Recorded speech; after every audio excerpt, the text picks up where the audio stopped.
வணக்கம் மக்களே, welcome to சிக்கு வ்ளாக்ஸ். இன்னைக்கு ஒரு வேலைன்னு சொல்லிட்டு தியா வந்தாப்புல 11 மணிக்கு. அதை முடிக்கலாம் வாடா அப்படி சொன்னான். நானும் மங்கத்தா அஜித் மை ஓட்டுவான்னு பார்த்தா அம்பிமை ஓட்டிட்டு போயிருந்தான். நாங்கள் அப்படியே ஒரு 57 மெயின்டைன் பண்ணி அப்படியே என்ன பண்ணிட்டோம், வேலையை முடிச்சுட்டு நேராக வந்து புதுசாக ஓப்பன் பண்ணியிருக்காங்க போல கோவளம் பீச்சுக்கு போயிட்டோம். பீச்சுக்குலாம் முதல் தடவை பே பண்ணிட்டு போனோம். அதாவது ஒரு ஆளுக்கு 35 ரூபாயா. அதோட நானும் தியாவும் போயிட்டு கொஞ்ச நாள் காற்று வாங்கிட்டு அங்கே கூட்டமாக தான் இருந்தது.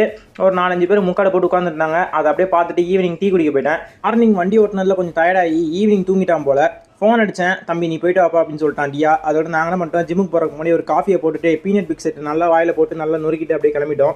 அதை டீயில் போட்டு நல்லா கரைச்சி சாப்பிட்டோம்னா தான் நல்லாயிருக்கும். அது ஒரு ராகி மால்ட் ஃபீல். அப்படியே டீ அடிச்சு நேராக ஜிம்முக்கு தான் போனோம். இன்றைக்கி பார்த்தீங்கன்னா பேக்கும் பைசப்பும் தான் இன்றைக்கி. அதோட நல்லா வார்ம் அப் பண்ணியாச்சு. கைக்கு நல்லா வார்ம் அப் கொடுத்துட்டு லைட்டாக கால் கொஞ்சம் வலிச்சிருந்தது, அதையும் கொஞ்சம் நல்லா வார்ம் அப் பண்ணிட்டு முடிச்சிட்டேன். எப்படியோ எக்ஸசைஸ் பண்ணி முடிச்ச கையோட அப்படியே ஜிம்முக்கு போயிட்டேன். அங்கே பார்த்தீங்கன்னா தீவிரமாக மேட்ச் பார்த்துட்டு இருந்தாங்க எல்லாரும். அதோட மேட்ச் பார்த்துட்டு நான் நல்லா வெட்டிடுங்க, நான் முடிய நல்லா ஷார்ட்டாக வெட்டிடுங்க, ஏன்னா ஜிம்முக்கு வர போகிறேன். இன்னொன்று வெயில் காலம் வர ஆரம்பிச்சிச்சு, ஓவர் ஸ்வெட்டிங் மண்டைக்கு, அதனால நல்லாவே ஷார்ட்டாக வெட்ட சொல்லிட்டேன். அதோட பார்த்தீங்கன்னா மறக்காமல் சப்ஸ்கிரைப் பண்ணி பாருங்கள். இந்த சீரிஸ் கண்டினியூ பண்ணுறதுக்கு உங்களோட சப்போர்ட் ரொம்ப முக்கியம். அடுத்த வீடியோவில் பார்க்கலாம்.